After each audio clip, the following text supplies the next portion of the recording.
record.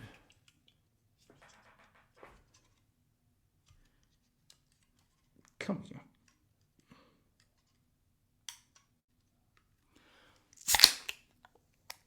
Good morning, afternoon, or evening, depending what time you're listening to the podcast. Welcome once again to the Bass Kayak and Beers podcast. Have a great show for you today. Before we get into my special guest and what we're going to be talking about, just kind of give you a wrap on my weekend. Went fly fishing with Jacob from Jacob Fish and Hunt. If you haven't followed him on Instagram, go follow him.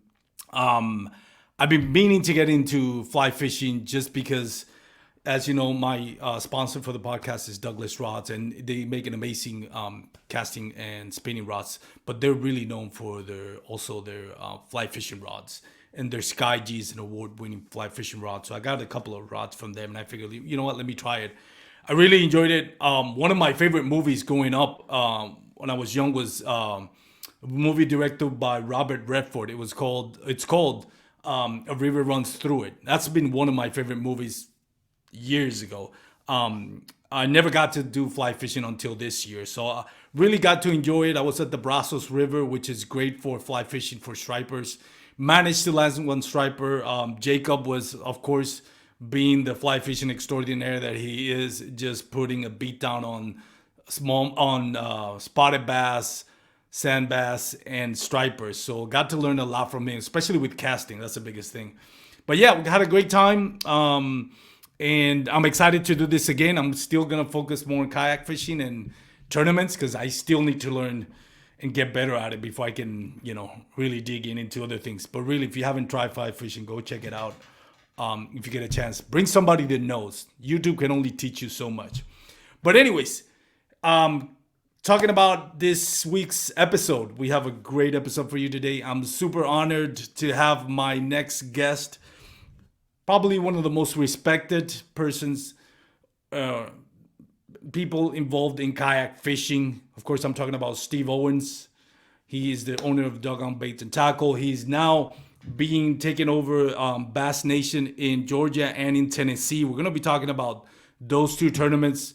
If you remember, if you listen to my podcast, Freddie Garza was on my podcast a few months ago, midway through the year, to talk about the Bass Nation in Georgia. And Freddie has been very involved in helping the youth community getting scholarship for high school and college for bass fishing. So he's focused on that. Thankfully, we have Steve Owens, who's a godsend to keep the kayak fishing community rolling, not only with Dugout Bait and Tackle, which are now, by the way, going to be have Douglas. So go check out douglasoutdoors.com. You can buy them online through Dugout Bait and Tackle, or you can visit their store, an amazing store. Anybody that knows Dugout Bait and Tackle knows the legend behind it. So amazing stuff. Super honored to have Steve Owens. So I'm going on and on. You don't want to hear about me. You want to hear about Steve Owens. So we're going to go to a quick commercial, and then we're going to have Steve Owens join us. Mr. Steve Owens, how are you, sir? Man, I'm doing great. What about you? Awesome. Now that I have you on the show, man, it's, again, like I said, it's an honor to have you. We've watched what you've done with Bass Nation, Bass Nation Kayak Series, and now Dugout Bait and Tackle. Like I mentioned, you're very respecting the kayak fishing community, and it's an honor to have you on the podcast. Hey, I really, really appreciate that. I do want to say one thing to start off. I actually don't own Dugout Bait and Tackle. That's Jamie Koza. He brought me in going on 2 years ago on the kayak team, or actually as a person working through the shop on the side, and together we built our kayak team and started the Dugout series. But Jamie Koza owns it in Marietta, Georgia, and super honored to be a part of it. Just grown a friendship into a family, basically, with him and his wife and kids and my family. But yeah, so Jamie Koza owns a Dugout, and like you said, we'll have Douglas coming up pretty soon. Hopefully, they're working on, just supply chain stuff and getting that going. So appreciate you, letting me come on and talk about everything we've got going on. And thank you for all the kind words. My pleasure, man. And correction there on my part, my mistake. I should have said run. That's what I meant to say, run Dugout Bait and Tackle. We always associate Steve Owens with dugout bait and tackle, but again, Oh, that's good. That's amazing job. great. I appreciate that. Yeah. So, Steve, again, thank you for coming on. You're now got your hands as if your plate wasn't full enough. Now you are running Bass Nation in Georgia and in Tennessee. How do you manage to get into that mess? How are you feeling about all that work? I think I get scared of having any free time. I think that's what it I know is. what you mean. So yeah, yeah. So, how did you? How first of all, for those that don't know you, Steve, tell us a little bit about you. You know, you like I mentioned, you run dugout bait and tackle. You're working now as a tournament director for these two Bass Nation series. What else do you do, and how are you more? How are you involved in fishing and kayak fishing?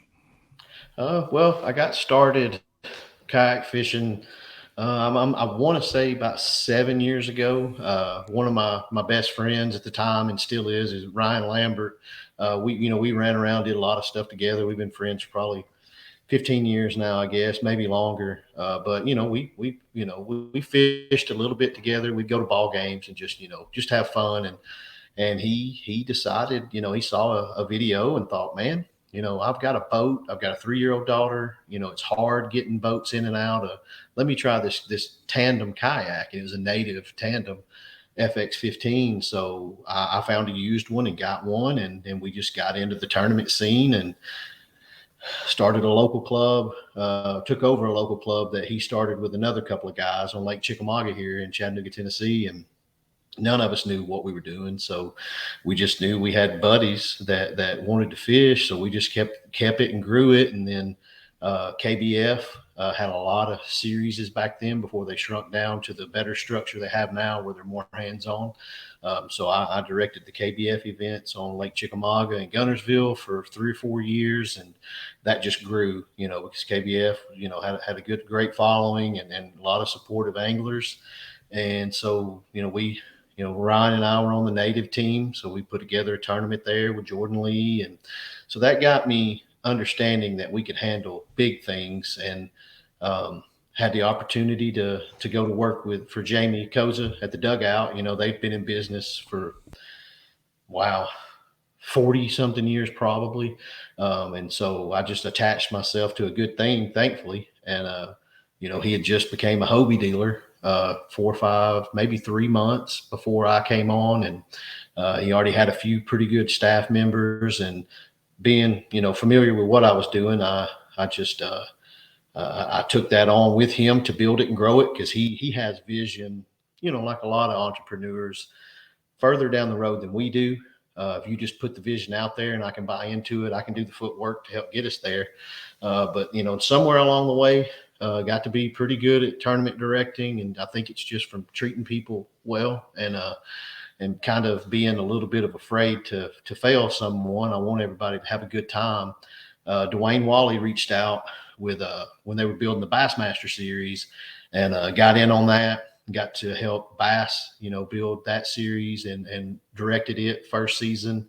I did the Bassmaster Classic event on Logan Martin with my co-director in Tennessee and Georgia here, Daniel Davis, who wasn't able to be with us tonight. He's one of my good friends too. We were friends far before he got into fishing, and just someone we really trust and does a great job. So he and Bethany Arango helped us with the Bassmaster Classic event, which is 230 something people. Went off without a hitch. Everything went perfect, went great. The anglers do a great job.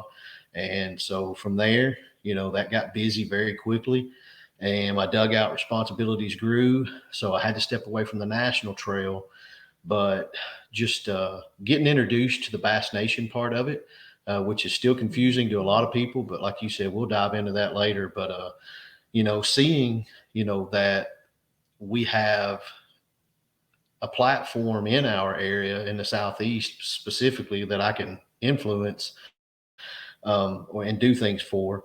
I felt the need, that we need to keep the Bass Nation going because it's, you have your grassroots, then your Bass Nation to get to the Bassmaster Classic event. And from Bassmaster, you have Hobie and KBF as well. So that's our 3 elite series right now. But there's a lot of anglers who can't, put the time in to travel to these events. A lot of people can't afford $260 plus travel and lodging and everything, time off work. Um, and they're wanting more than just their $30 grassroots tournament. And I knew that we could do that. Got with Jamie at the Dugout Bait and Tackle, reached out to some others. Jamie was a title sponsor with Dugout, and through industry contacts that I made through him and trade shows, um, was able to line up some really good sponsors for it, and learned along the way how to talk to the community leaders and show them where we can give them a return so that they'll in turn support each event, so that we're 100% payout. We cover the Tourney X and PayPal fees. So $75 entry fee, 70 goes to the pot, 5 goes to the big bass pot. So that's how I got into all of this, I guess. It's very interesting. So you actually cover the tournament fees, We the do. PayPal Yeah. fees.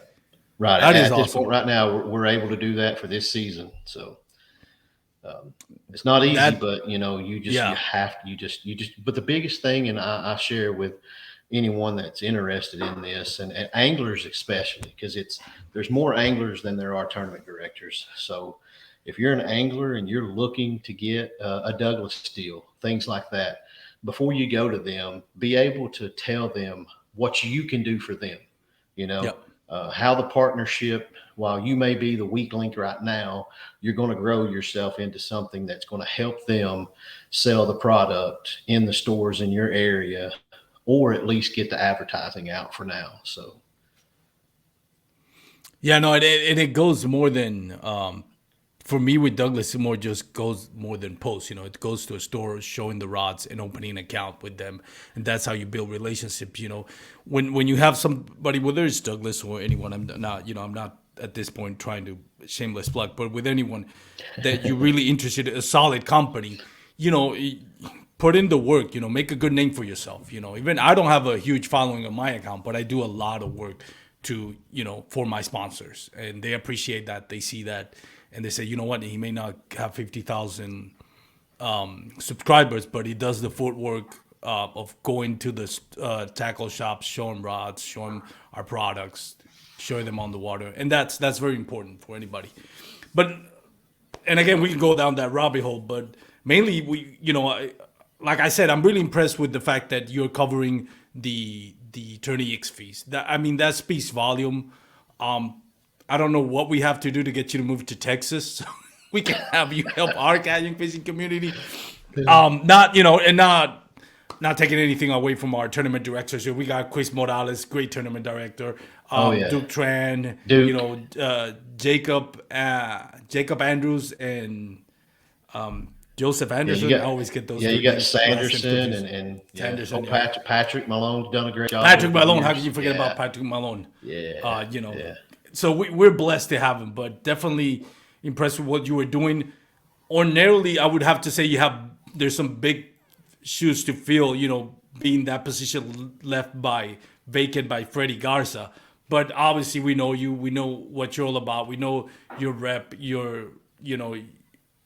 Your resume speaks for itself. So we don't have anything to worry about when we know that the shoes that are going to be filled in Georgia that from Freddie Garza are going to be filled by Steve Owens, who's more than up to the task and proven. So with what you're doing. Bass Nation in Georgia did an awesome job. They helped out financially for those tournaments that for They those did. tournament anglers that qualify for the national championship. That speaks volume, and you're doing the best to support them. How do you got into also doing both? You which one did you got first, and how did it come about that you said, let me add something else to my plate? Yeah. Well, I did 2 years ago, during the season while I was helping with Tyler Cole, Patrick Malone, Juan Nunez in California. We handled the Bass Nation Kayak Series with Dwayne Wally and John Stewart with Bass. So while we were doing that, John was educating me on bass boat world stuff because I didn't understand the federations and everything. So he showed me. I grew up crappie fishing, on Tennessee River. So he was educating me about how anglers can fish Bass Nation events within their state, qualify for a state championship, win that state championship, and that gets them into a national championship, which gets them a bid into the Bassmaster Classic, big Super Bowl event. So I understood that we don't have that in kayaking, but we need it. He had already talked to the presidents in each of the states and told them that we have an initiative where we're going to try to get this going. So in Tennessee, I was already a part of CAST, which is Kayak Angler Society of Tennessee. That's been going for 8 or 9, 10 years. What that is it's each area has their own club, a federation, if you will. So a club, there's 12 of us now. So, that's quite a few anglers. So what I did in year one, since I was busy with the bass stuff, I didn't have time to put together a tournament series. So instead of a trail series with a state championship, I just had an open style state championship, which is what Freddie did in Georgia. But in Tennessee, we ran parallel with the existing state championship, which is always close to 100 anglers. So that's what I did in year one, and it was really successful. All of our qualifiers went to the Possum Kingdom tournament. And then so that awarded me enough momentum to do an actual trail series last year. COVID hurt it a lot. I mean, we had a pretty good average. I think we had 60 something on Del Hollow in December, which is our first event this year. And then we averaged 30-ish probably on the others, which that's good, but I'm not happy about that. I think we should average 70 in our state because we have such a bit like Texas. We have a lot of kayak anglers in this state. And I learned that through our KBF years. One year with KBF, we made a push in our state and we had, 90 unique new people go to a national championship because of the push. So I know we can do it. It just takes time. So having said that, ran it that season, stayed in contact with Freddie as he was developing Georgia, did a great job getting the buzz and the name out there, people interested. And, like we talked about, the importance that he does in the high school kayak community is unparalleled, and that deserves top billing. And, there's just, you can only do so much. He has a lot busier job than I do. So he could only, really maintain one. So the kayaking was going to have to go, and really wasn't anyone stepping up down there to really want to do it or have the time to do it. And, so I reached out to Daniel Davis and said, buddy, if you can help me with Tennessee, I'll do the organization. I'll teach you that because, it's something that, not many people get to do. So I'll show you that as we do it. And then eventually you can take the entire thing over and we'll just be partners together, doing what we can. So he agreed to do that. So he'll run the events in Tennessee. If I can fish them, I will. So now that I've got it free. So when he did that, it allowed me to be able to take over the Georgia, because the Georgia people come up and fish our stuff in Tennessee. And we've got a great relationship with those anglers. And then got to know a lot more coming through Dugout. And, I could just see that they were just bummed, they wanted something. And so I was like, man, I've got the time if Daniel's helping me. And just reached out to Tony Belk, the Georgia president. Georgia's very organized. They have a very organized Bass Nation. Tennessee does too, but I'd say Georgia's is one of the largest in the state. So talked to those guys and they approved, me running it, and just gave them my blueprint that I use for building a tournament system, and they signed off on it and gave me the approval to do so. And so started reaching out to our sponsors, and here we are. So.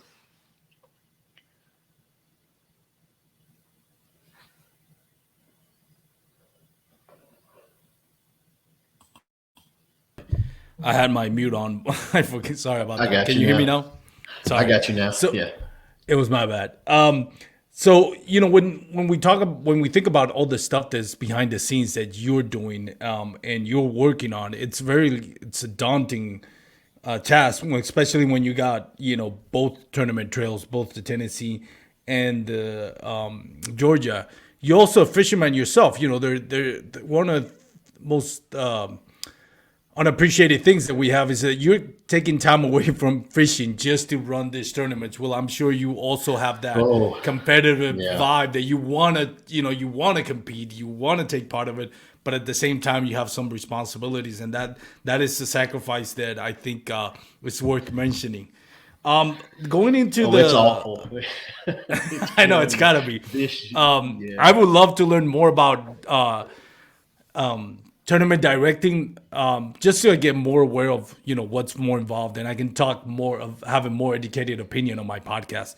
And that's one of the things that I really appreciate is like, man, you guys are taking away time from fishing. It's more like the more you get involved with fishing, the less you able to fish. I don't know how Right. how that makes sense, but it makes sense, right? So going over quickly through the trails, let's start with the Georgia Trail. You got Eufaula, February, Lanier, Hartwell, and Clark Hill, and then the championship at Lake Seminoles. What goes into choosing those trails and those lakes for you, and especially when we consider Georgia? Why those lakes? Well, first thing I did when I realized I was going to be able to do a season was I reached out to all of the people I knew in Georgia that fished. I reached out to each of the grassroots clubs to ask them if I do put together a schedule. If you can't run an event parallel with me, would you at least not schedule one on the same day so that we can maximize attendance? Because we're still a small community, you know. Yeah. Everyone that fishes a Hobie or a KBF or a Bass event fishes a grassroots event somewhere, mostly. Yeah. So made sure we could deconflict, and that lets them buy into the process as well. It gives them some ownership because they're helping me with my scheduling because I don't know Georgia lakes. So those anglers put in a lot of great input. Some of the industry reps that I've come to know, they live on these lakes, and they would put me in contact with a guide on the lakes, and I would talk to them, and they would tell me, the best time of year, because we're not competing with them. They're still going to run their guide service. We're not trying to put together, and not in a negative way, we're not putting together 100 boat bass boat tournament that is going to disrupt their way of living on tournament day. So we're a small footprint, and even if we are fishing around you, we're not disrupting you with boat wake. So boaters tend to help us with information a whole lot more. So that was key.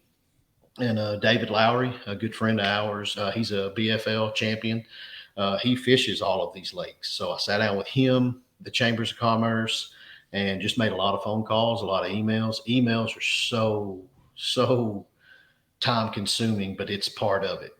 Phone calls are way easier. What you and I are doing now is Yeah. key if you can get that. So if you can, when you're building something or seeking a sponsorship for yourself, anyone listening that wants to know, try to have phone calls, a few emails in the interim in the beginning to get a rapport established, and then call and talk to one another. So on most of the Georgia ones, a matter of fact, I think every one of them, from what I've been told, now I don't live on these lakes and I don't fish these lakes. Like in February, we hit Lake Eufaula when it's going to be, firing up for spawn because it's, Florida strand bass south Yeah. in Alabama and Georgia. And then Lake Lanier, it's getting ready for the same. It's actually a bait spawn, I believe, that time of year. So both of those events, you're going to catch them deep who haven't moved. You're going to catch the ones in transition. You're going to catch the ones who are shallow, getting ready to be stationary on beds, and then you're going to have some bedding. So both of the first two are going to be that way. And then Hartwell is the same way, is what I was told.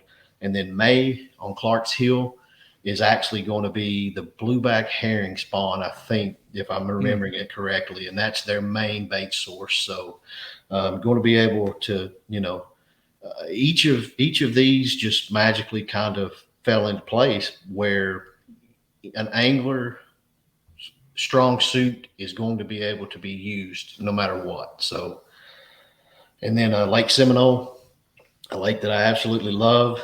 I've got to fish it 6 or 8 times preparing. I'll brag a little bit. I did cash a check. I got 10th place in a Hobie BOS there 2 years ago.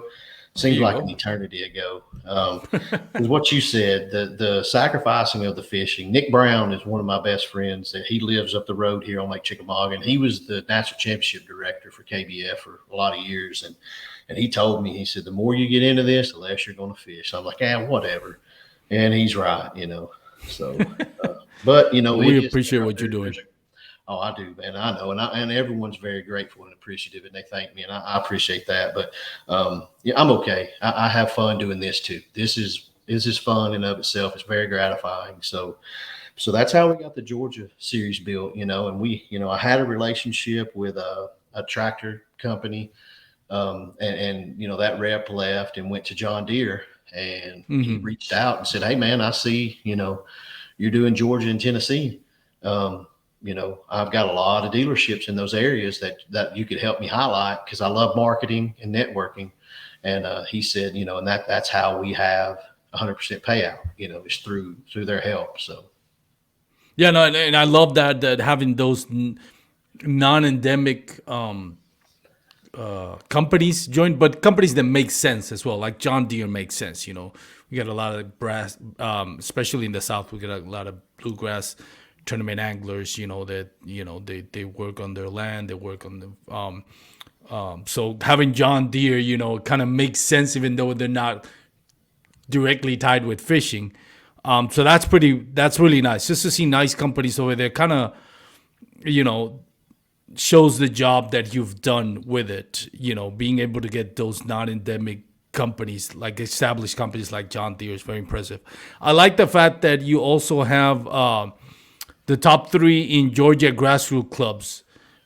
They qualified, Angler of the Year qualified for the state championship. I think that's big. I don't see a lot of tournaments doing that, of big name tournaments. But for you to, kind of reach out to those bluegrass tournaments and give them, get them to get their feet wet in Bass Nation and take away any misconceived notion of what a Bass Nation is. I think it's important. I like that. I like that you're reaching out to the grassroots and you're not making this like a good old boys club where it's like, yeah, you're Bass Nation and that's it. It's Bass Nation. Where we get this how do you call this, tribalism? Oh, I'm Bass Nation. yeah, Oh, I'm Hobie. No, I get all that, but we have to look beyond that. And the fact that you're doing that with the grassroots clubs is, I think it's big and it goes a long way. And it speaks, what we all know about you, Steven, that you do, you love this sport, you love the community, and you want it to grow. You want it to grow organically, and you want to have unity in the community. So I think yeah. that's big, and this should be mentioned. Same thing with the Tennessee tournaments, with the top three in Cats Club 2020 Anglo of the Year race. That's also big. Talk to me about the Tennessee Trail. How do you got to those lakes as well? What was the thought process in choosing Dale Hollow, Center Hill, KY Lake, Guntersville, and Douglas? So I had originally had a schedule out, and I'm familiar with all of these lakes. So that was easy for me. And again, like you said, we're reaching down into the grassroots clubs as well and cast. So all of us directors already know one another very well. So I'm reaching out to them and their deconflicting schedules and everything. And so we had our schedule out, and actually I had planned on having Douglas as an event, and the Chamber of Commerce up there, their budget is done differently than what I'm used to. So we missed the boat on that event. Well, I'm trying to do 100% payout. I don't have the budget to cover an event if I don't have a commitment from that town. So I kind of had to drop it, and I was having trouble with the dates because I've got the Bassmaster dates, the Hobie dates, and the KBF dates that I'm working around, plus bass boat tournaments on these lakes as well. So then it hit me. It was like, if you have to schedule a Georgia and a Tennessee on the same weekend, that's fine. Daniel will be at one, I'll be at the other. So that helped me reset the schedule. And the guys up there at Douglas were upset, because we didn't have that we dropped the tournament that they had been hoping, So, and I'm glad they were upset, because it made me understand that they're wanting to support this thing. They So, care. so I sat back for a day and just analyzed it, prayed about it, done the whole thing. And I was like, you know what, man, you are just kind of trying to hurry up and get this one done because it's the last thing on your list. So I scrapped it all. And then one day, everything just fell into place to where, we had to add an event because I couldn't go back and tell one of these other lakes we're not coming. So we just decided to make it 5 in Tennessee instead of 4, so that we could answer those guys who want to support us in East Tennessee, and they were happy we did it. And it was so, but it just goes to show, never close the door, because as I said, I was rushing it. I was ready to be done. I was stressed out.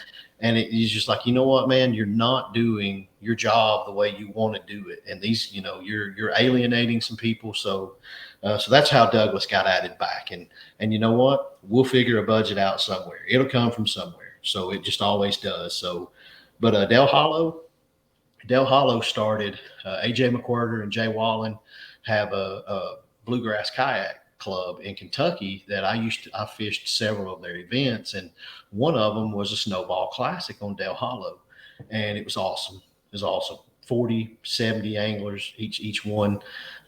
It's cold and the weather sucks, but it was fun. Everyone looked forward to it. It was awesome. We talked about it for months afterwards.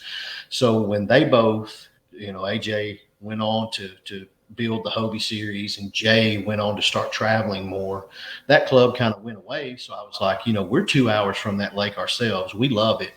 You mind if we kind of adopt it? So he was like, man, have at it. So we did it 1 year and had 48 there, I think. And it was all grassroots people. And so the next year, as I'm doing the Bass Nation, people are like, hey, are you going back to Del Hollow? And I was like, I can't. I got to do this Bass Nation. And AJ was like, man, just put Bass Nation name on it and do it. And so I did. And like I said, last year we had 60 something, and Adam Reiser, we had a tie actually, like 96 inches. Adam Reiser had 96 inches of largemouth, and the tie had 96 inches of smallmouth. So that was pretty cool. Yeah. So that's how Del Hollow. Hopefully that's where we're going to start every year. I mean, it's something we love. Center Hill, we had a state championship there about 3 or 4 years ago, and it's a beautiful lake. It's a difficult lake in certain times of year, but that lake, they've done a lot of work to it. The TWRA have, and the Tennessee Wildlife Resource Agency, and it's got big spotted bass, smallmouth bass. It's got a population of largemouth, but in March, everything's moving. So that's why we chose there. They've got 3 or 4 good grassroots clubs in that area that travel and fish. So they're going to support it, and hopefully that'll be a really good event. Kentucky Lake, everyone knows Kentucky Lake. Hobie had their TOC event there for a lot of years. And then KBF had multiple events there, national championships. They had the Asian carp invasion, which is still ongoing. They pumped a lot of money into controlling that. They don't have it eradicated, but it's very, very much going the right way. So much so that certain times a year are producing, 20 something to 30 pound bags. The creek fishing is getting a lot better. They actually put in an initiative as well. In the summer months, you can't have a bass boat tournament. You can't haul those fish around in a live well and hurt them. So that's helped the lake turn over as well. So it's not perfect by any means, but it's fishing. We're going to show up no matter what the lake is and fish against one another. Not every event can have 104-inch average. So that's there, and those anglers up there support that lake. They do, and they deserve to have one there. And Guntersville is a Tennessee River system lake. It's in Alabama mostly. It starts in Tennessee. Our grassroots club has fished that lake for 7 years. We have 2 tournaments a year on that lake. We love it. We know it like the back of our hands. The Alabama crowd down there supports us every time we come. The Georgia guys travel over. We did, just during COVID when it first hit, we did a high rollers tournament, just $100 bill tournament, and had 60 something people in it. And we had 12 days to put it together, and people just flooded it. So Guntersville is a lake that it's my favorite lake to fish, and I live on Lake Chickamauga. You'll just go down there, especially this time of year in May, and you're going to be able to throw about any bait you want if you find your area, and you're going to catch 3-pounder, 3-pounder, 5-pounder, 2-pounder, 5-pounder, 5-pounder, 3-pounder all day long. It's phenomenal. And it fishes differently than a lot of lakes. You can get out of the way. On a busy day, there's areas of that lake where you can see 1 or 2 boats the whole day. It's a kayaker's dream. KBF National Championship that was down there was 480 something or whatever it was. And people have told me that they saw 3 kayaks the whole week that they were down there poking around. So you can get away from people there, and it's awesome. And That's moving good. on to Douglas, like we spoke about at the beginning, Douglas is a phenomenal lake. My little cousin fishes high school tournaments here in Chattanooga. He just finished 26 out of 230 boats, I think, on That's really Douglas. good. And he sat here at my house today talking for 30 minutes about his drop shot technique that got him going. Douglas is a deep, clear lake. This time of year will be a really good crankbait bite. It's known for smallmouth. The Toyota series that was up there, they wrecked them on smallmouth. So June is a really good time of year up in that area for it. The water is not as hot as it is on a lot of these other lakes. And then the state championship, we'll get back down here to the state championship on Lake Chickamauga at the end of August, which is a really good time of year. The grass is up and good. The frog bite is starting to heat up. Top water is alive and well. We had a state championship on Chickamauga this year, and we had 77 in it. And Chris Walters, our TVKA guy, our local club guy, he won it. And won it by like 9-10 inches. It's pretty awesome. Jay Wallen was 3rd or 4th. Russ Snyder's was 3rd or 4th. I mean, it was a stacked field, and we had 100% payout in it. I think first place took home $2,735. So that community stepping in with that money to help us pay these fees is what helped. So, and the idea behind my state championship in Georgia and Tennessee is I want to have, say, Georgia, for instance. This is the first year we have a trail series state championship. So we're going to have it on Lake Seminole in November. Well, in 2023, we're going to have it on Lake Seminole in November. So that if it's your first time in 2022 fishing your state championship lake, if you qualify next year, you're not having to rediscover new water all over again. So hopefully your second time around will be more enjoyable if you didn't do well. I think that's important. It's something I enjoy with the Hobies and the KBFs and stuff is when they duplicate a lake back to back, I feel better going into that event. Even though the fishing is totally different, maybe a different time of year, I at least am familiar with some water, and it helps me psychologically that way. Listening to you talking about the tournament, as a tournament director, pick the lakes really highlights what I think we as tournament anglers and myself would have podcasts that don't get to appreciate is the hard job that comes with it. You have the Chamber of Commerce you have to make deals with. You have the grassroots tournaments, which you want to have, work together as much as you can. You got to choose what lakes are going to be best at that time of the year. Then you want diversity. You don't want, like you said, Douglas Lake fishes differently than Kentucky Lake and Garnersville. And that's also part of it, so for anglers that kind of have a more diverse, field of lakes out there makes it more interesting, as a competitor. The geographic of, spreading those lakes out where it makes sense so everybody can take part of it. There's so much that goes in it. And after all is said and done, you have to make the schedule work. And not just your satisfaction, like everybody, because at the end of the day, you're not going to make everybody happy. There is absolutely no way. And like I said, one of the things about tournament anglers is, tournament directors, the best tournament directors is the ones we never hear about.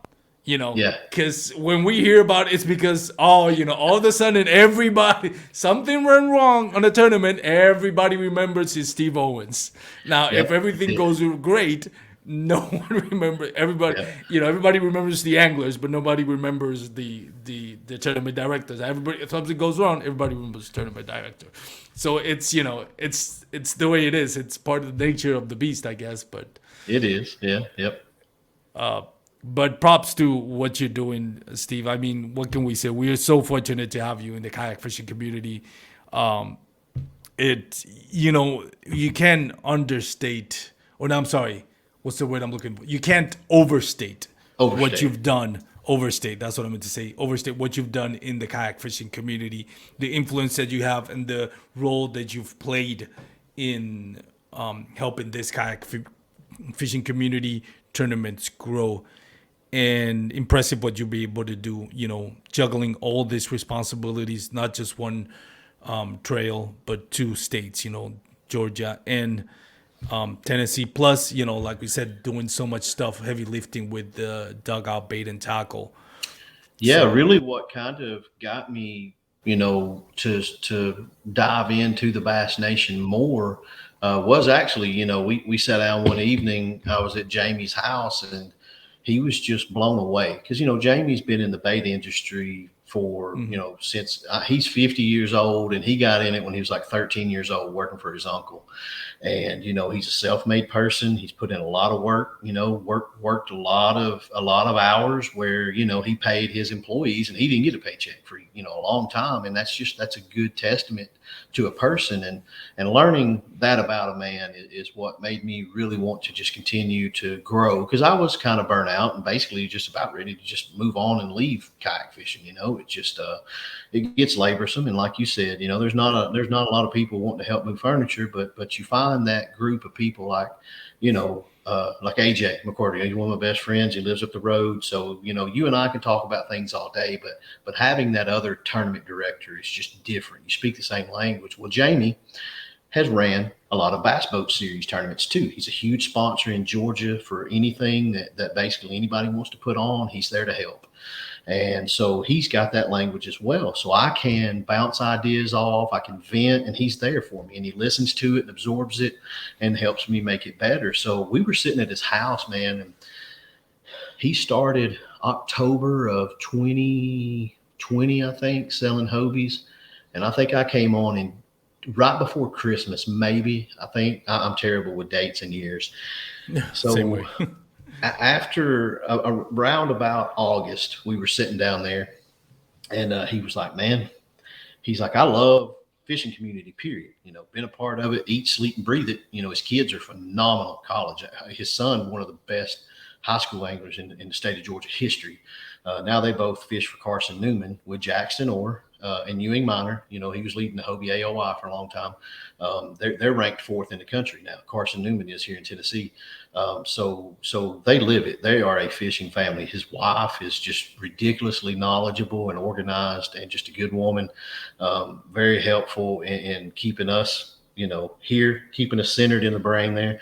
So we're talking, and he was just like, I've been a part of this forever. And he said, but just watching the fanaticism of this kayak community. He said, I've had kayak anglers coming in my store for forever buying stuff, and they'll stop and we'll talk a little bit. And he said, but then when I became a kayak dealer, he said, I started noticing people from Birmingham, Alabama driving over, people Hmm. from, Nashville, Tennessee driving 4.5 hours to buy a kayak and things like that. He said, man, he said, they have really, really just opened the floodgates to me.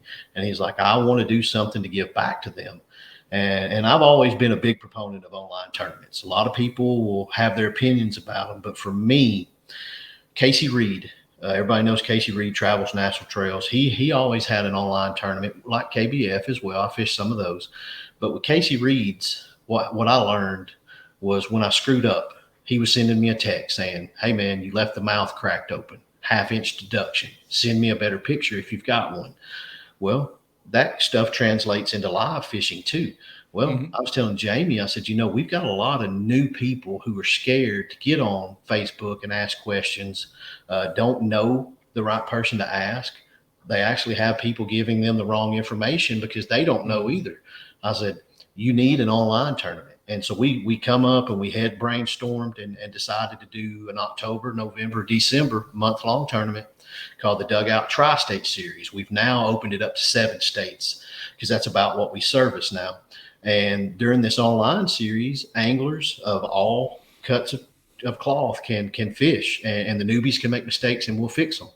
And the people who are established, like we got, Matthew Kasparek right now, he's leading this month with 108 3/4 inches. Well, the way we structured this through our industry contacts is each week. Now, this is a month-long tournament, so the standings don't change.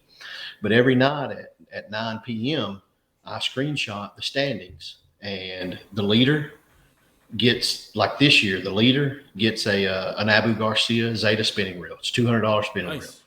All right, you can only win it one time in the month, though. So this week, Justin Faircloth is in second, so he's probably going to win it.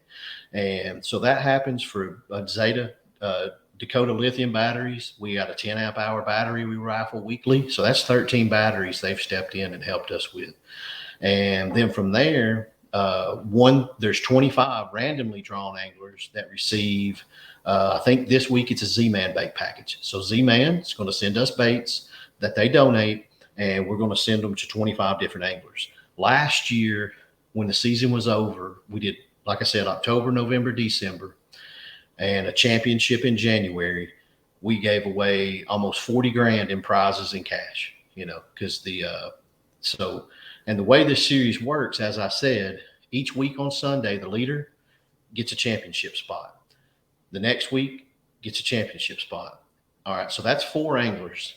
At the end of the month, the top 5 overall who haven't already qualified weekly get a championship spot. That gives us 29 anglers. Just the math worked out perfectly. So overall, 3-month big bass leader gets a championship spot too. That gives us a 30 angler championship. We had it on Lake Chattooga. Gave away a Hobie kayak. Dakota Lithium hooked us up. Wow. This year, don't know about a kayak due to supply revenue and change, Yep. but we do have Newport Vessels has donated an NK 180, and Dakota Lithium has donated 2 60 amp hour batteries to power it. So someone's going to go home with a brand new motor setup for their kayak. And those 2 companies have done the same thing with Tennessee and Georgia.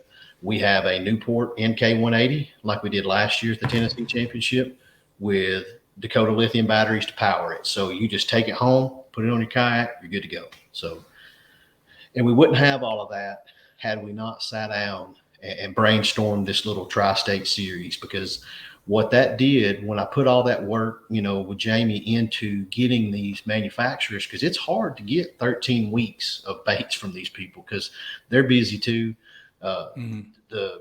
You see now it's hard to get baits, so for them to be able to carve out, I think like Z-Man gave 5 packs to 25 people. Seagar is one of our sponsors. They gave away a $50 spool of Tatsu fishing line to 25 people.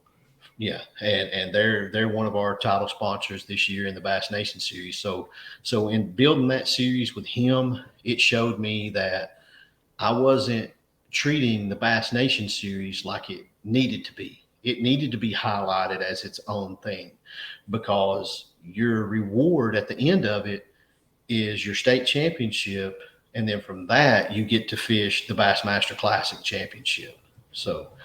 And that really sunk in. So that's what got me in gear here to set this up so that our people can, number one, get a great payday with 100% payout, and also qualify for these championships, which then gets them a stage to get their sponsorships if they're out there,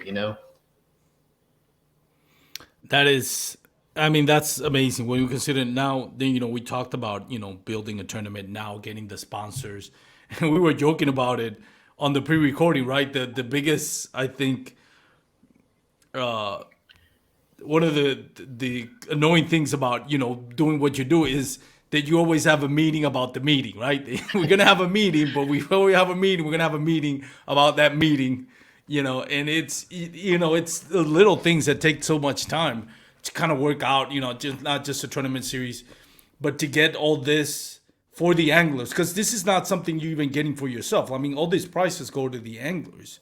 Yeah, you're And right. I Yeah. mean, like I said, we can't overstate what you're doing, Steve. I mean, you're doing all this job. You're really the ones that get to go on the water, enjoy it, are the tournament anglers. And there's so many opportunities to come, even if you don't win, get a chance to get something, go home with a little prize package or something, by putting in the effort. We're not going to hand out ribbons just for participating, but I like the fact that you made it that companies out there come and see what you're doing and they're willing to invest and say, Cigar saying, you know what, we'll invest, we'll give some of our products away. MK, Minn and all these other companies that you got lined up working for you. It speaks volume, and it shows them when companies know what you're doing and know that you're building something, they're more inclined to invest. And really, the big winners are the guys and girls also that are fishing these tournaments that you are hosting and that you are building on. So again, what can we say about the job that you have done? It's amazing, and we're very, like I said, we're very thankful to have you on a fishing community and help out. I wanted to go over a little bit about the rules because me myself, we've had debates about this about Bass Nation, not locally, because I know like what Freddie Garcia has done in the past and most of the local tournament anglers have done in the states. But there are rules, and some of us, myself, being kind of disappointed with what Bass Nation, the national series, has done. But we don't get to see what you see. We don't get to experience what you experience. We are. It's easy for us to be armchair tournament director and pick out points and criticize and do debates here. But really, you guys are doing all the footwork and the heavy lifting. So I wanted to go over some of the things, the misconception that we as podcasters and tournament anglers that don't get to see, that you get to see. Especially we were talking about the difference in rules. Why the difference in rules between one state to another, even though it's Bass Nation? Oh, okay. All right. You talk, yeah, the Bass Nation versus this is when, and I told Dwayne, I said, man, we got to come up with a different name than Bassmaster Bass Nation Kayak Series because I know everybody's it's going to call it the confusing. Bass Nation Kayak Series. Well, the Bass Nation Kayak Series is state level. So the easiest way, and I really appreciate you bringing this up because it'll help. I mean, it took 2 years, but like Vinny Ferreri, he's one of the better directors in the country, runs Queen City in North Carolina. He's running the North Carolina Bass Nation Series now. So, but it was because we were frustrated and didn't understand how it works. And so he's busy. He don't have time. He just bring it to me, make it simple, and I'll take it and build it, which is what he's doing. So anyway, like you said, being on the backside of it with Bass, getting to build it from the beginning and the Bass Nation specifically, I got to understand that. Here's the easiest way to break it down. You've got the Bassmaster Bass Nation series of opens, the $250 tournaments. Throw all of that away. That's the national trail.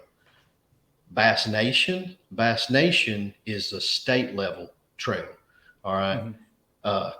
To fish the state level, it costs you $45 a year. That $45 is paid separately. $15 goes to Bassmaster because that's the umbrella, that's the mother company. It costs Mm-hmm. $15 a year to fish under that tournament series. So that is your fishing license, so to speak. You've got to have it, whether you like it or not. Whether you like Mm-hmm. having to have a driver's license, you still got to have it. So that's just the way it is. They are a business. They deserve to make money for the platform they built. So we've understood that. The Bass Nation level is $30 a year to fish. What that $30 does is goes to your state. And what that does, that $30 is not just paid to a company. That $30 gets you the insurance for your event. So Mm-hmm. yourself, every tournament official, every angler that is a part of that event is now covered under Bass's insurance. And that's huge. That's a big Yep. expense. We do the math in Tennessee. If we wanted to purchase the insurance that is at that level, it's $27 a year per angler. So that's where that money goes. You can't expect them to carry that insurance for free for you. Yep. So that's where that money goes. The other money, there's a portion of it that goes to boat ramp restorations, the Asian Carp Initiative, that kind of thing. That stuff we're never going to see because we don't do the fine print reading. Yep. The other part of it is you do get another magazine subscription for that Yep. $30. So that's where that goes. What is hanging a lot of people up, that's your national dues to fish the Bassmaster Opens. You got to have $15 to fish the Bassmaster Opens and Bass Nation. You got to have $15 and $30. Some states are allowed. Some states have a state dues as well. In Tennessee and Georgia, we don't because I feel like I have the means to raise the money for what your dues would cover. Like Freddie and them collected dues that one year. Well, with that money, it doesn't get broadcast enough. They paid those anglers entry fee to the Bassmaster Classic Championship and gave each of them spending money to travel on. Yep. Okay, so in Tennessee, if we collect $10 dues, then we're going to use that money for trophies or lodging or whatever, just like they did. But I'm not going to do that yet.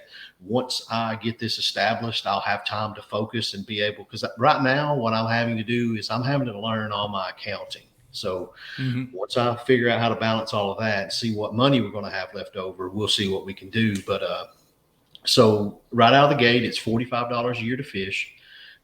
Once you pay that $30 Bass Nation, you're allowed to fish any chapter in the country. You can leave Texas and come up here and fish Georgia.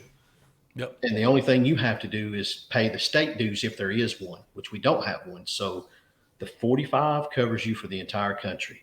And the reason the rules are different for each state is that it's a bass boat series. It's been here for 50 years or however long it is. We're coming into their world. So they're having to learn how to help us mesh with them. We can't just step in and say, hey, this is our way or the highway kind of deal, because it's not. This is their club we're joining. Even though we are a kayak club, we're joining their Bass Nation in Texas. So most state presidents are very helpful. They understand they can't run these kayak series just because they're so busy. But someone that they trust, or that someone has been delivered to them, like I was in Georgia, basically, this guy, you can trust him, he'll do a good job. They sign off on you running it. That's where you get in. And when you disagree with one another, you don't get mad and quit. You stay in, you do it their way for a year. And then when they see you know what you're talking about, you can initiate, well, hey, can we incorporate this? This will help us get more kayaks involved and everything like that. The rules are different in each state so that you have control of it in your state. You don't have a mother company who, being flat honest with you, is so busy that they don't know what you're doing in Wyoming. You don't have them telling you what to do, because your anglers may not like that and they may not fish. Well, if your anglers are getting to tell you what you think the rules need to be, then it's going to be successful. And John, the president of Bass Nation, preaches that over and over and over. He said, let them know we don't want to control what y'all do. We need your dues to cover the insurance riders and do the other things we're wanting to do with that money. And then after that, you guys run it the way you see fit with one another. And that way it'll be successful. So it's not a lazy approach. It's an approach where they want you to be able to build what you want in your state. I do understand, though, and myself and a few others have talked, what we probably could do, and it will take some time to do it, is sit down in the Bass Nation and look at the master rules, and come up with something. And Bass would be interested in looking at it and possibly adopting it to where the national rules and the state rules are all the same. There'll be some differences because of state laws, but they already know them because they run bass boat tournaments there too. But for me, there are a few things that I don't think I would ever budge on to have a national unified thing. And I'm not trying to be superior, but it's just something I feel strong enough about that I'm not going to give up on. So that's why the rules are different, and it can be aggravating. And I hear anglers say, if the rules aren't the same, there's more room for us to mess up. Well, that is true, but you're not going to mess up as long as you read. If you read and ask questions, you're not going to screw anything up. And people just don't do it. I don't do it hardly. I still haven't read the Hobie rules, and I fished 10 of them. It's just, I don't kill me, AJ. I read a little bit of them. I don't read all of them. So, yeah, no, that's very interesting. And we, like I said, we here in Paddle and Fin, and myself, and I know other podcasters, we want the tournaments to grow, and then we feel some things that might be different, and we may be frustrated at what we feel it's kind of like a snail pace approach to bass at the national series. yeah, at the Yeah, national they could level. communicate a lot better. I Yeah. understand that true, and I agree. Even when I was in it, they could communicate a little bit better.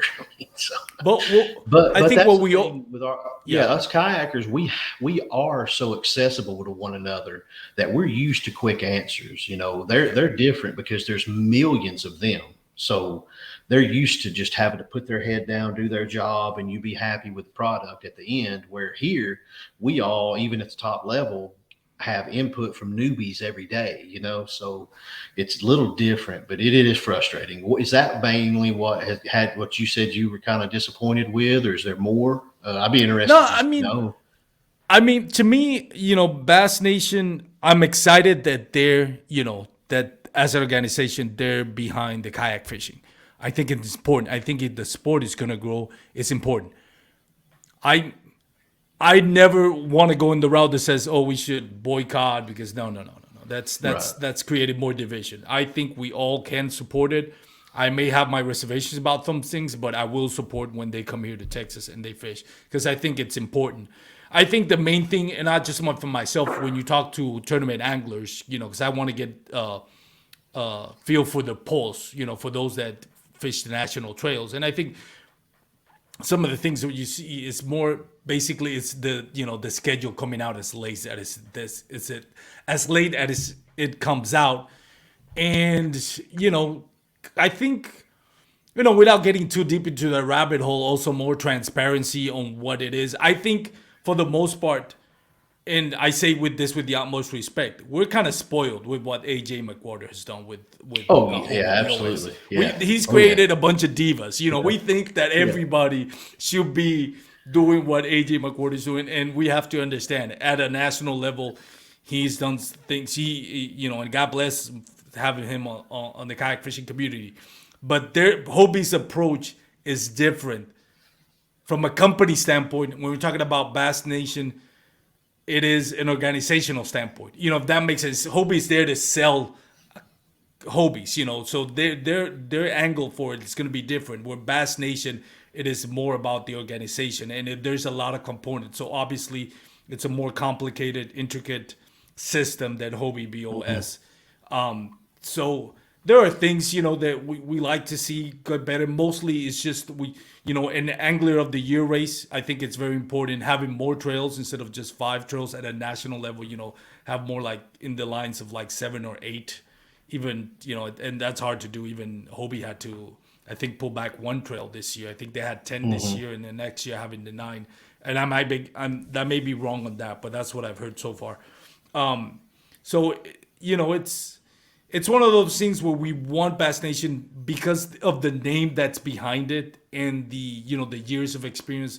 We wanted to match what organizations like Hobie BOS and KBF have been doing. I don't mind in a way if this is Bass Nation's way of saying we're gonna do a puppy approach, make sure we get it right. We're not gonna get ahead of ourselves.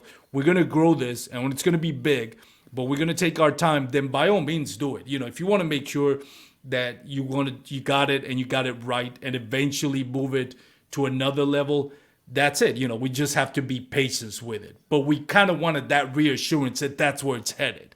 You know, if you're not there now, but are you heading that way? Are your plans as Bass Nation national tournament? Are you headed that way, or are you just gonna have that kind of kick the tires thing for a prolonged time where we're like, is this gonna grow or is this just gonna stay, at a snail pace? And I think that's most of us tournament anglers that I talked to, in my opinion, is that we want it to grow because we know how important it's going to be for the kayak fishing community. And, we have to be patient and hopefully they'll be able to figure it out and take it to a higher level. We understand it's not going to be their bread and butter, their staple like the Bassmasters. We get it. It's never going to be that big. But, at least give it the place that I think it deserves. You're But we'll right. You're see. right, and I don't think it's at the place it deserves yet. Yeah. But here's something that I have done, from the beginning. And to be honest with you, when I stepped away from the national trail, I did. It hurt, and I feel like I let a lot of people down. And the only reason I say that is that John and Bass. they know how to run tournaments and run them very, very, very well.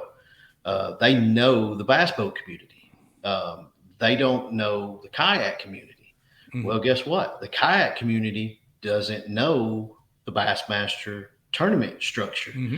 Those guys are used to getting on paper what the event is and then just going and fishing. Mm-hmm. They don't have anglers contacting directors constantly asking, hey, how many fish is this tournament? And this and that and the other. So there's a huge fault in the community as well because we Yep. don't prepare ourselves to be professional. If you have to ask a tournament director some of the questions we've been asked, and I don't mind it because if you don't ask and you screw up, it's going to hurt me to have to disqualify you. But Yep. when an angler asks you, do I have to wear my PFD or can I put it under my seat? You know what I'm saying? And this person, I know. they had a rig. They had been kayak fishing. So if you haven't taken the time to read the most important thing in tournament fishing, which are your rules, So anyway, I say so I got sidebar a little bit there, but what bass needs is angler input, and that's something Mm-hmm. that as a community we don't do. We get on Facebook and bitch and gripe, Mm-hmm. but if you'll go back and look, I constantly put bn at bassmaster.org. I think that's it. That is the email. Send them suggestions, ask them questions, and because here's the thing, and that's why I felt bad about leaving because I was part of that connection, that bridge that took Mm-hmm. what you said and got it to Bass, and they do listen. The Yep. reason the schedule was so late last year, like we talked about, was literally when they moved the Bassmaster Classic. That took because here's how it goes. Yep. Like the open, the college, the high school, kayaking. That's the way they've always structured the releases. So we're new. We go to the bottom of the totem pole, so to speak. Not in respect, just a calendar order. So they release one schedule, then the second one, then the third one, then us. Well, when they had to change the Bassmaster Classic date, that changed all four series' schedules. So then Mm-hmm. they had to jump into these communities and say, what can you fit in? What can you fit in? So then it kept prolonging it because I did actually get to help build that one still, even though I had stepped away. But guess what? There was no AJ is the front piece of KBF. Mm-hmm. Chad and a few others have always been the front piece for KBF. So there's a communicator there. Bass doesn't have that, and I was Yeah. that for a while. Patrick and Tyler and them do that as well, but I kind of took the lead because I enjoy being vocal, and so but it did it hurt. It spread me so thin that like I said, I was about just done, and I had to, and I stepped away from it, and I've had so much fun again. And it wasn't Bass's fault or the community's fault; it was my fault because I did too much. And Mm-hmm. so this year's schedule, it actually was done a month ago. It was done 2 weeks before Hobie announced. So I had talked to John, and we overlooked their schedule, and I showed him some things I had, and I gave him the KBF schedule, and talked to him about some things AJ had told me, and he said, "Uh oh, I've got some deconflict. I've got a deconflict here." So he said, when's Hobie releasing the second half of their schedule? So I told him, and he said, okay. So once Hobie did, he nailed down the last two events, and he deconflicted three events. But like you said, we should be able to just sit and wait, until the end of November for a schedule, but we want it now because we're Mm-hmm. excited. We do this all day long, Yeah. 24/7. But Bass needs that front person in the Yeah. kayak community to speak like AJ shares information and Steve Fields and Chad Hoover and Amanda and all of them have in the past. So you're right. But they do. But here's the thing, like I said, and got into many fights and arguments with people who just wanted to just gripe instead of being a change or a help. Mm-hmm. There's email addresses out there, and I provide Yeah. them every chance I get, and they will listen and they take into order because John has always been really good about convince me why, and I'll do it. And he has everything we ever brought to him as a group. He made the changes to it. Now, at the Bassmaster Classic, people were disappointed in that payout because Yeah. somewhere along some way, there was a graphic because in the beginning, the original plan was to pay 120% at Yeah. the Classic. Well, that wasn't able to happen because sponsors got pulled and moved and jump shipped and just whatever happened, the money wasn't there. That graphic, I have no idea who shared it, where it came from, but that was a plan. It wasn't an actual commitment. Well, guess what? Everybody thought that was a commitment, so it got blown out of the water. Yeah. But here's another thing, again, with not reading, there's an industry rep, one of the better ones in the country, who has told me half a dozen times the payout structure for bass, and it is absolutely wrong. They don't care to stop and get the truth. Bass pays 80-20. They pay 30 spots at every tournament. It's an 80-20 split. And this person is saying 60-40. They're keeping no, no. That just goes to show the toxicity and, like you said, the tribalism. You know, don't do that. You feel like you're hurting bass or Hobie or KBF, but you're not. You're hurting the anglers because you are trying to dethrone and undermine the platform that everybody wants to fish. Like at Dugout, we have, in my opinion, the best fishing staff in the country, and our anglers, some of them fish all bass, all Hobie, all KBF. Some of them fish a mixture of them. We're all inclusive. We want everybody to fish everything if you want to. Yeah. We want every brand to succeed. And like we talked about with Douglas, we've got anglers pairing with Douglas, so that, and the mindset behind that is let's say I'm sponsored with Douglas and you're sponsored with Douglas. We're only going to reach our kayak friends, Well, if you and I can go out and get Douglas a little bit of content, put a little bit of the Dugout name behind it, then Douglas now has kayak content to share on their social media platform. Well, what does that do, you ask? Well, what that does is it shows Douglas people, bass boat people, man, look at this kayak world.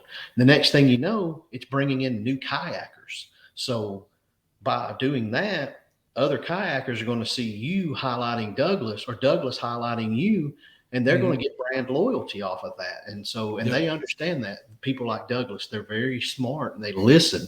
That's good reps, because the reps are where everything are done in this industry, and they work hard. What you talked about, do the work first. I've been 6 years, I've been going to trade shows, and I met Ryan Buttermore, who's one of my good friends now. He's the North American rep for Megabass. I've been a Megabass junkie before I knew how to throw a bait caster. Before I even knew how to throw a bait caster, I was buying Megabass just because, I'm a collector of everything. I do sports memorabilia too. But so I'm sitting here and I meet him at a national show and we're talking. And next thing you know, I run into him a couple weeks later at another one. So I'm helping him at these shows and I'm talking to him and he's flat honest. He said, buddy, he said, Megabass, we sponsored at the time Edwin Evers, Oliver Nye, and Randy Blockett. And that was it. And now Edwin Evers is no longer with them, and it's Oliver Nye and Randy Blockett, and they're great social media people. And he was like, they're not going to do that. But he taught me, he said, what you do is you show me as a rep what you can do, or Abu or whomever, what you can do, and a rep will help you get product for your events, for your anglers, or for yourself, if that's what you're looking for. And so for 4 years, I'd go to shows and just be a foot soldier for Megabass, and I haven't gotten anything from it except for a great friendship with Buttermore, who gives me his knowledge and information, which is priceless. And I can take that and I use it at other places as well. So, I don't have one free thing from Megabass, except for that man's knowledge that he cared enough to share. So, everything you get, if you go into it, as I said earlier, with showing them what you are going to give them in return, they know, they've seen it all. They know a taker when they see one. They can smell them a mile away. And don't get cocky, don't get arrogant, don't try to be cute and funny. Just tell them flat out, man, I don't know much about lipless crankbaits, but I want to know, and that'll get you some trust built, because they see you're real and honest. So, but that was, to tie all that together, the Bass Nation thing. And it's the biggest thing is send me a message if you've got suggestions. I'll send it to them. Yeah. And that's a big thing because we need them. Like Lambert said, we need every kayak company to be successful. Every one of them, because we all need each other. So, and it'll get there. It will. But their It commitment will. is there. Their commitment is there. They've already got events booked for next year, so that the schedule will be out faster. So. No, and But it there's will. going to be some And tweaking. There's going to be some tweaking. I think you guys will like the tweaking. I think you Texas guys will be pretty happy. So, yeah. no, I mean, and it's going the right way, and it's gonna keep growing. It'll get there in no short, um, you know, what's the word I'm looking for? You know, and a lot In of not it, a short lot of the fashion. credit, Yeah. Yeah. yeah, a Yeah. lot of credit Just don't is get. Yeah. it You just goes to can't get mad what and you're leave doing. it. Yeah. Yeah. Yeah. You can't just Um, get mad and leave it. Yeah, no, and you've done so much of the heavy lifting that's gotten us to where we are, and going and opening the doors to get to where we need to do, and having you share the knowledge. And again, I appreciate it because this Yeah. is not. I think it's very important as a podcaster not to think that I'm always right and my opinion is the only one that matters. I may have my feelings about how Bassmaster or Bass Nation should run the kayak series or what we like to see, and we eventually want to see. But it's good to know from your expert opinion and get a peek behind the curtains of what is involved because that makes me more knowledgeable about it. I think moving forward, the biggest thing I think that it's going to help out both the anglers and the tournament the directors, or not the tournament directors, the kayak tournament anglers and the Bass Nation is to have that face of the franchise kind of moving forward to, like, if you have questions, if you have issues, this is where you need to go. And it needs to be something other than Dwayne Wally, not because not doing Wally's doing a great job, but he is with Tourney X, and that's his job. Hmm. And to me, I believe just providing a service for Bass Nation's attorney X. That's what Dwayne Wally needs to focus on because it's a lot of job. To ask Dwayne It Wally to is. do now Yeah. be the face of Bass Nation Kayak Series is too much.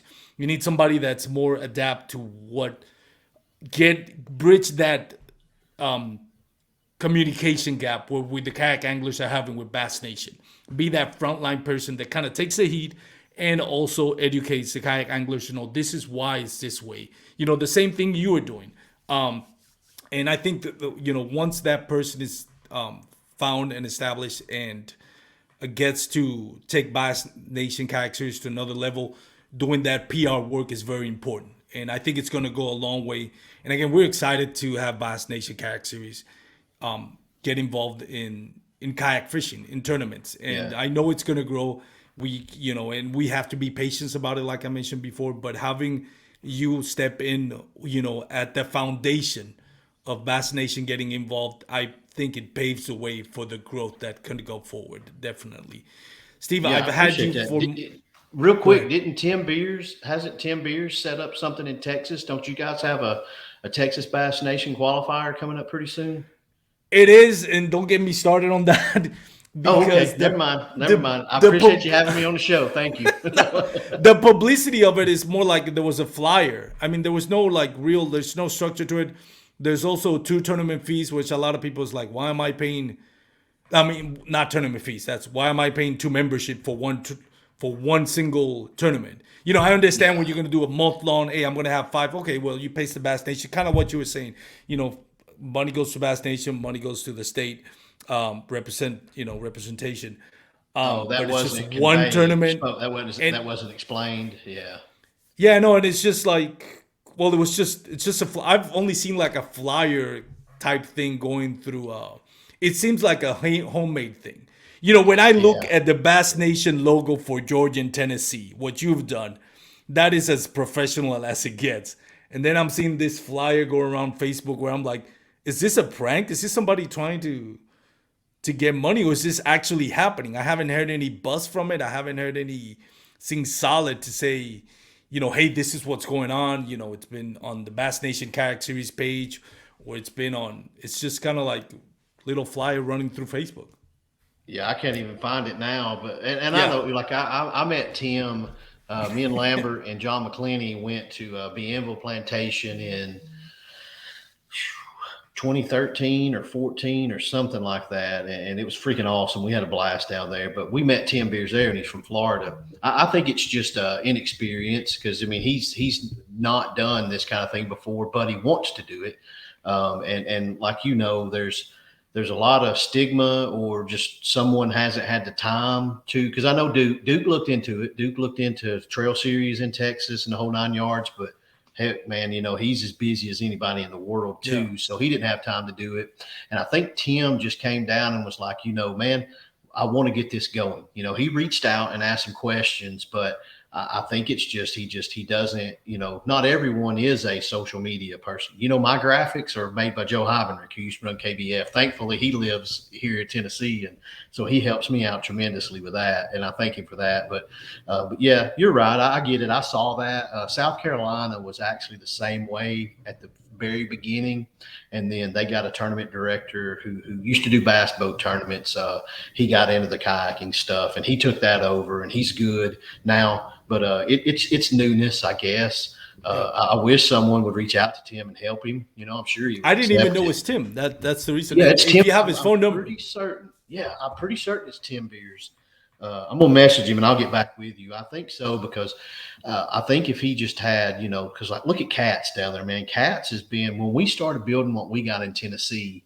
It was Mountain State Kayak Anglers and Cats, and we were just like, that's the way you do it. So we tried to do that, and we've done our own version of those two clubs. But those two people nationwide, and then Queen City in North Carolina, that's the clubs everybody wanted to be. Yeah.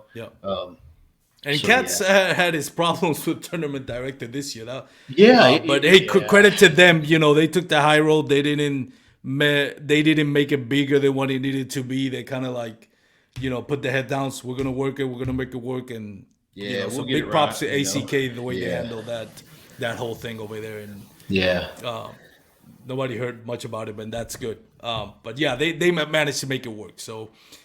It's one of the longest standing tournaments here in the nation. So we hope that, next year it comes out strong and fix all the kinks that needs to be fixed. It's a very important tournament here in Texas. Well, Steve, I've had you for an hour and 20 minutes or so, and I do appreciate it. I know you're a busy guy, so the last thing you need is to talk hours on about kayak fishing. I know you would love to. No, man, I appreciate it, man. It helps me get out verbally. What all we're trying to do. And I really, you guys do a great job.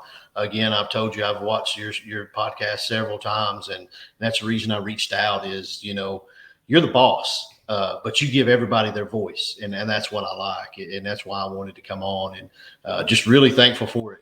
I could sit and talk, for a lot longer, I'm good, but I know we all do need to cut it short so that the people who've been listening won't hang up on us. So we'll replay, that's awesome. But I appreciate that greatly. I do. And feel free anytime to reach out if you got any questions on anything, need my help on anything. If I can't do it, somebody in our structure will help you. We got a lot of people in our corner that don't mind helping people across the country, and we do it for ourselves and you. So just let me know if you got any questions or anything, and by all means, if you got any suggestions on how to be better at something, I'm all ears for that too, because improvement makes things easier. So. And I'm a path of least resistance kind of guy. So you're a gentleman and a scholar, Steve. I appreciate after all the hard work you do to still be the still stay humble and kind of like let other people hear other people input, even though you're probably the most knowledgeable person about this. Speaks volumes about your character as a person, and staying humble and again we can't overstate what you've done for the kayak fishing community. We're, extremely privileged to have you on, and I know I said it before, and I'll continue to say it. Before I let you go, Steve, I want to give you a few minutes. To do some plugs. I know you got Dugout Bait and Tackle, which you run. You got other stuff that I'm sure you can promote that anglers will benefit of it. Please take as much time as you want. Talked about anything that you want to talk about, any products, plugs, promotions. You've earned it. Take all the time you need.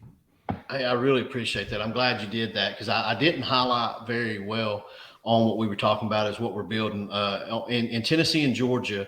As I said, we have Dugout Bait and Tackle and John Deere Ag Pro as our title sponsors. Along with that, we have Net Bait. They're loading us up with soft plastics for the events. We have Spro. We have Gamakatsu and Spro come out with a line of their own soft plastics that are like, I don't think I can get in trouble for saying Z-Man, Elastec type, you know? Mm-hmm. So they have their own Ned and drop shot baits that are pretty dang slick. Got a Texas rig bait. I'm a big JDM guy. Their Texas rig bait looks like the cattle tongue by Mega Bass. It's a really good dead stick bait is what it's designed for. We've got Newport vessels and Dakota Lithium, as I said, for a motor and a battery combo to power it for the each state championship. We've got a Hog Farmer Bait Company as our Big Bass Prize sponsor. We've got Seagar. They're loading us up. We get 10 spools of product per event. And we also in Tennessee and Georgia have an Angler of the Year program as well. It's your best 3 events, and right now we're at $1,000 per state for cash prize for your Angler of the Year from Carl Black Chevrolet. So really happy about that. I'm going to try to squeeze a little more out of them. I'd like to see it be $1,500, but hey, working with a few more sponsors. I don't want 90 sponsors of this trail series. I want it to be heavy loaded with the heavy hitters because quality is king. We want to get you products in your hands that we believe in, that we can get out. For myself, I work with a Dugout Bait and Tackle remotely. I'm in Chattanooga. They're in Marietta, Georgia. We're a Hobie dealership. We just brought in Jackson Kayaks this week. We carry Torpedo, Newport, Dakota Lithium, FPV. We do custom rigging. We probably installed 4 dozen Panoptix units, live scope units in the last 6 months down there. I mean, we're a full detail custom shop. Anything you want, we've got Boondocks, Yak Attack. We got One Objective. We've got On the Water Innovations. We sell, Denny Romero's trailers. We sell those. We've got Yakima. We're here to help you go home with it.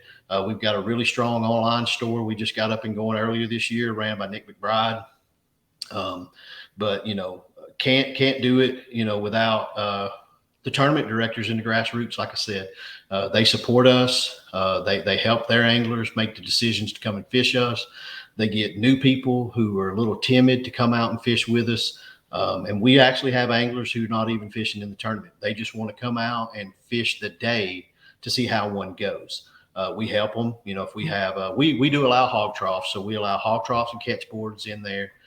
So we loan them to them and do all of that. So, I say it over and over. It was something that stuck with me earlier, kind of a little cliche thing, but I say it as much as I can. A tournament is only as good as the anglers who are in it. And so far, any issues we had were minor. We've never had a rules cheater.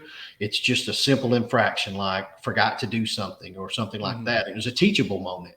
That's what carries over is when an angler can do their job, it makes my job easy. I can just sit back and judge fish and move on. And just really thankful for all of that support, because if you don't have the people, then you don't have anything. And so that's why we're above board when I make mistakes.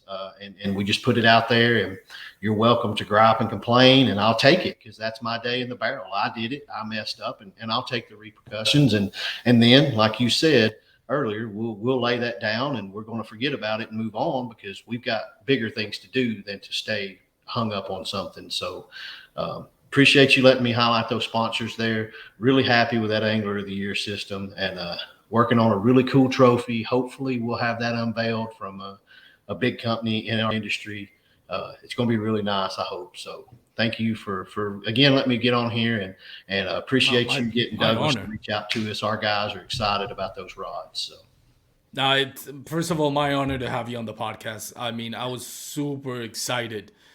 I was giggly with joy when I saw your message that you wanted to come on to the podcast. So, I mean, like I said, thank you so much for reaching out and getting the word out and educating myself, not just my listener, but educating myself and kind of like clearing some misconceptions that I actually have a Bass Nation series. And I think that's important, not to understand that it's not, my opinion sometimes may not be right. And sometimes we have to rethink things. But I mean, having you on the podcast has been a blessing. Having you work with the kayak series, I'm sure those guys are lucky to have you in Tennessee and in Georgia. Hopefully, you'll move to Texas soon. Help us out here. Hey, Help out I the can guys. work remotely. I can work You can work remotely. remotely. I'm sure we're gonna appreciate the help. But no, and again, tournament directors Duke Tran here in Texas, Chris Morales, Joseph Anderson, Jacob Andrews, all do an amazing job. And I'm sure you paved the way by setting the example for a lot of them and influence a lot the way you do conduct business. So thank you. Speaking of sponsors, go check out my sponsor before we close out, Douglas Outdoors. You can get him at Doug Bait and Tackle if you live in that area. If not, you can get him here at Fun and Sun Tackle in Texas, in Hurst, in the Fort Worth Metroplex. Also, you can get him online, right? Dugout Bait and Tackle sell. You have an online store as well? Yes, we do. We don't have Douglas listed yet, but hopefully we got all that soon. So awesome. So go check out our sponsors. Have a great day, everyone. If you're going to be on the water, please remember it's Bass Kayak and Beers. It's just the title. I'm not telling you to go out there and drink on the water like some people have suggested on social media. Wear your PFDs. Stay safe and have a great day, everyone. Let me end the... No, not in the broadcast. Let me see. And...